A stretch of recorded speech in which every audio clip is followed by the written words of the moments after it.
लोग पूर्णांक संख्याएं क्या है। इसके पहले हमने देखा था नेचुरल नंबर। नेचुरल नंबर का मतलब होता है प्राकृतिक संख्या। उसके बाद हमने देखा था होल नंबर। होल नंबर का मतलब होता है पूर्ण संख्या। क्या? अब आती है पूर्णांक संख्या। क्या है भाई? पूर्णांक संख्या क्या होता है? जैसे जितना भी हमारा पूर्ण संख्या है ना, हम उनको प्लस या माइनस के रूप में दिखा सकते हैं। कहने का मतलब all the whole numbers along with zero, either it may be positive और नेगेटिव, है ना। मतलब सभी धनात्मक और ऋणात्मक पूर्ण संख्याएं जीरो को मिला करके, है ना, जीरो को ले करके सभी धनात्मक और ऋणात्मक पूर्ण संख्याओं को हम क्या करते हैं? पूर्णांक संख्या। पूर्णांक मतलब वो अंक पूरा हो, गिनती पूरी हो, गिनती आधी टुक्की कटी पटी न हो, चाहे वह धन में हो चाहे वह ऋण में हो, है ना। बात समझ आ गया?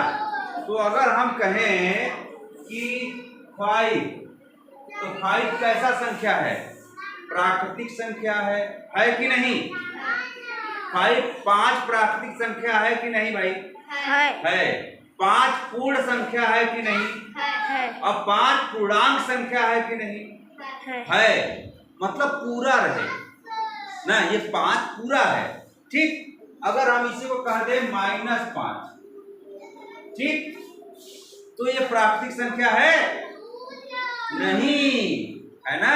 1 से लेकर के आगे जितना भी गिनती गिनो, ठीक, 1 2 3 4, पीछे नहीं, ठीक है।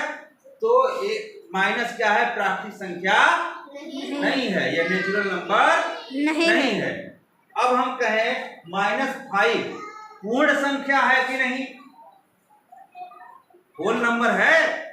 नहीं है। क्यों नहीं है भाई? क्योंकि इसमें माइनस लग गया है। जीरो को लेकर के 1 2 3 4 5 ये सब क्या है? पूर्ण संख्या है। अब हमने कहे ये पूर्णांक संख्या है कि नहीं? है। 5 अंक पूरा है लेकिन उसके साथ माइनस चिन्ह लगा है। हम इस 5 को प्लस चिन्ह के साथ भी दिखा सकते हैं, है ना। मतलब धनात्मक और ऋणात्मक पूर्ण संख्याओं को जीरो के साथ मिला करके हम क्या कहते हैं? पूर्णांक संख्या या इंटीजर कहते हैं। ठीक है, बात में आ गया। तो हमने इंटीजर दिखाया। देखो जीरो, ये जीरो जो है एकदम मध्य में है। जीरो के दाहिने साइड, जीरो के दाहिने साइड जितनी भी संख्याएं होंगी, है ना, वो क्या होंगी? धनात्मक पूर्णांक संख्या होगी। ठीक। और जीरो के बाएं साइड जब हम जाएंगे तो वह होगी ऋणात्मक पूर्णांक संख्या। बात में आ गया? नंबर लाइन पे या संख्या रेखा पर जब भी दिखाना होता है तो पूर्णांक संख्या दिखाते समय हम जीरो को बीच में दिखा देते हैं, उसके बाद बराबर खाना बांटते हुए हम दाहिने या बाएं चले जाते हैं। बात में आ गया? अब पूर्णांक संख्याओं का कुछ ऑपरेशन होते हैं, जैसे जोड़, घटाना, गुणा, भाग, है ना। तो अगर हम दो पूर्णांक संख्या, एक पूर्णांक संख्या में दूसरी पूर्णांक संख्या जोड़ते हैं तो हमें हमेशा पूर्णांक संख्या ही प्राप्त होती है। समझ रहे हो बात? जैसे अगर हम 5 में 5 जोड़े तो क्या मिला? 10। ये भी पूर्णांक है, ये भी पूर्णांक है, ये हमको पूर्णांक मिला। बात में आ गया? 5 में अगर 10 को घटा दिए तो क्या आंसर आएगा? 5 में से जब 10 घटाएंगे तो 5 आएगा, लेकिन ये माइनस में आएगा, ऋण में आएगा। बात में आ गया? तो ये भी पूर्णांक है, ये भी पूर्णांक है, ये भी पूर्णांक है ना, लेकिन ये धनात्मक पूर्णांक है और ये ऋणात्मक पूर्णांक है। बात में आ गया?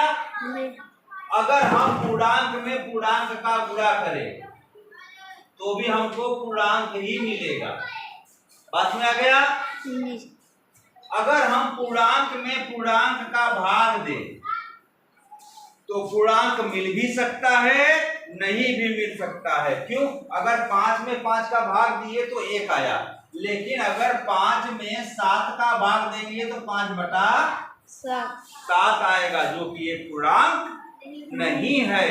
बात में आ गया। तो ये हो गया पूर्णांकों के प्रोसेस। अब देखिए पूर्णांक में जब हम गुणा या भाग करते हैं तो हम धन का गुणा जब धन में करते हैं तो हमें धन मिलता है। ठीक है, जैसे हम 1 में अगर 2 का गुणा किए तो 2 आया। ठीक, ये दोनों धन है, ये +1 है, ये +2 है। अगर हम ऋण 1 में ऋण 2 का गुणा करेंगे, ठीक है, तब ये ऋण और ऋण जब आपस में गुणा होते हैं तो धन हो जाता है, तो हमें 2 मिलेगा। बात में आ गया, धन 2। बात में आ गई। अगर अब हम धन में गुणा करें ऋण का, धन 1 गुणे ऋण 2, तो ये धन में जब ऋण का गुणा होता है, देखो धन में जब ऋण का गुणा होगा तो ऋण हो जाता है। क्या हो जाता है?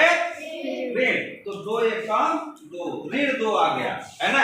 जब धन में ऋण का गुणा होगा तो ऋण आएगा, जब ऋण में धन का गुणा होगा तो भी ऋण आएगा, मतलब वही है। ठीक है, अब धन में अगर धन का भाग दें, है ना, धन 1 भागे ऋण 1, है ना, नहीं, धन 1 भागे धन 1 बराबर 1। आया समझ में? ठीक है, तो धन में जब धन का भाग देंगे तो धन आएगा, और ऋण में जब ऋण का भाग देंगे तब धन आएगा। आया समझ में? मतलब ऋण में ऋण का गुणा करेंगे तो धन होगा, ऋण में ऋण का भाग देंगे तो भी धन होगा। समझ में आ गया? और अगर धन में ऋण का गुणा करेंगे तो ऋण हो जाता है। समझा रहे हैं? ये चीज है गुणा और भाग करने के लिए। ठीक है, समझ में आ गया कि नहीं अच्छे से? अब कुछ प्रोसेस देंगे, करिएगा। ठीक है, थैंक यू।